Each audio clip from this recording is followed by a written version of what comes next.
At a time when the most powerful empire in history, the Roman Empire, was still worshipping idols. Believers were being tortured.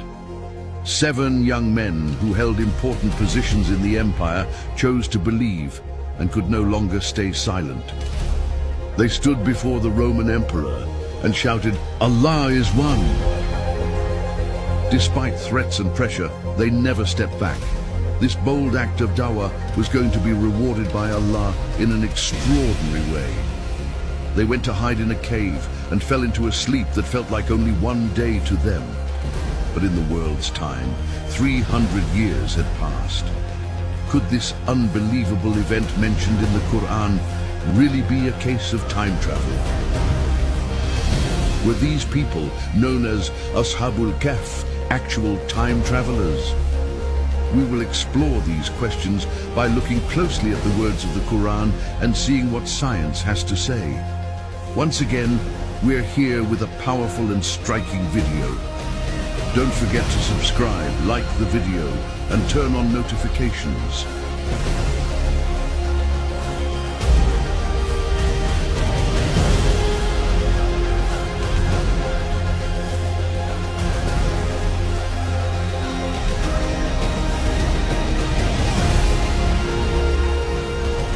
If you are ready, let's begin. What's the longest you've ever slept? 10 hours, 15? But what if you had slept for 300 years? How would you feel when you woke up? Yes, there were people who slept for 300 years. We're talking about a group of young people who believed in Allah at different times and places without even knowing each other. They are known as ASHABUL KEHFU. It was a time before Islam had been revealed. Among the followers of Isa, Jesus, there were still some who believed in the oneness of Allah. At that time, the Roman Empire followed paganism. But they didn't just believe in it, they also tried to force every believer who had turned to the truth and accepted the teachings of Isa to return to their old religion. Those who refused to go back were punished with horrible deaths. For example, they were nailed to crosses and burned alive. Most of the true believers were poor and weak, but there were also some people who were noble in spirit, even though they were rich and held high positions in the empire. Some of them were known as the ASHABUL KEHFU, or the 7 sleepers. These young men held important positions in the Roman Empire. They had found faith, but they kept it hidden. The more they saw the cruelty toward the believers, the more their hearts were filled with pain. Every whip that struck a believer felt like a deep wound in their own souls. They wanted to do something. But what could they do? These young men had actually come to faith at different times, each without knowing the others. Whenever the Romans held idol sacrifice ceremonies, these young men, still unknown to each other, would quietly leave the crowd, unnoticed, and refuse to take part. Then one day, the whole city was filled with fear and excitement. The Roman emperor was coming to visit. To prepare for his arrival, the local governor began to increase the pressure on the followers of Isa, forcing them to leave their faith and return to idol worship. His goal was to make sure that when the emperor arrived, no one in the city would be seen rejecting the Roman gods. But he didn't realize there were people right in his circle who believed. Just like Allah placed Musa, Moses, in the palace of Pharaoh, there were also Musas in this palace. Don't worry, in every time, Allah always sends a Musa to stand against every Pharaoh. In that royal palace, there was a group of young men who had found faith, and then the great day arrived. One by one, the leaders of the city came forward, kneeling before the Roman emperor and declaring their loyalty. Then came the turn of a young man from the ASHABUL KEHFU, someone they had never suspected. This young believer felt that the time had come to speak the truth. With courage placed in his heart by Allah, he stood in front of the emperor and boldly declared his faith. Allah is one. Those words shook the palace, and even the shaitans and their followers were shaken with fear. This brave declaration gave courage to the other young men as well. They all stepped forward and shouted their hidden faith in front of the most powerful men of Rome. The emperor was deeply humiliated by just a few words of truth coming from a small group of youth.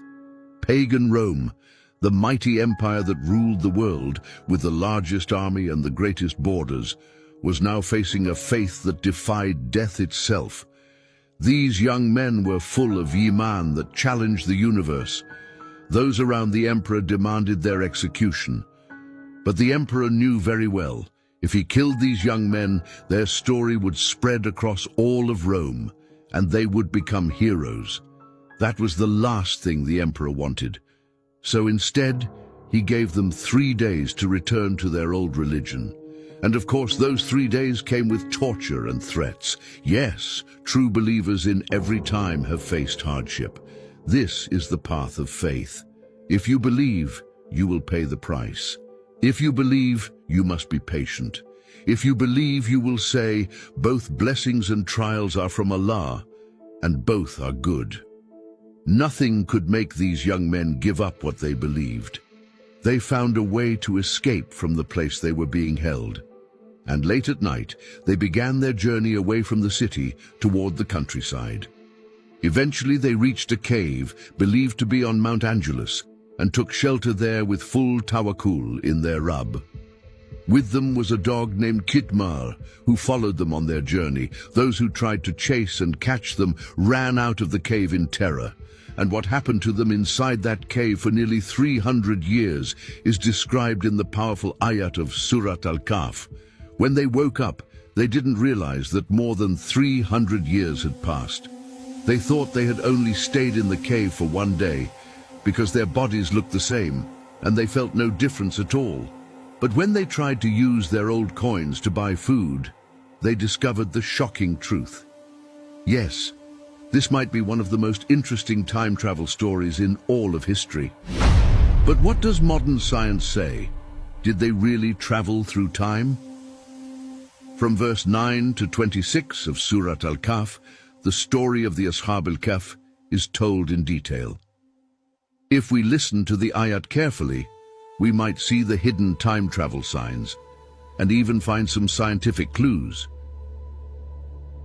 Allah says, "My messenger, do you think the story of the people of the cave and Al-Raqam is something strange?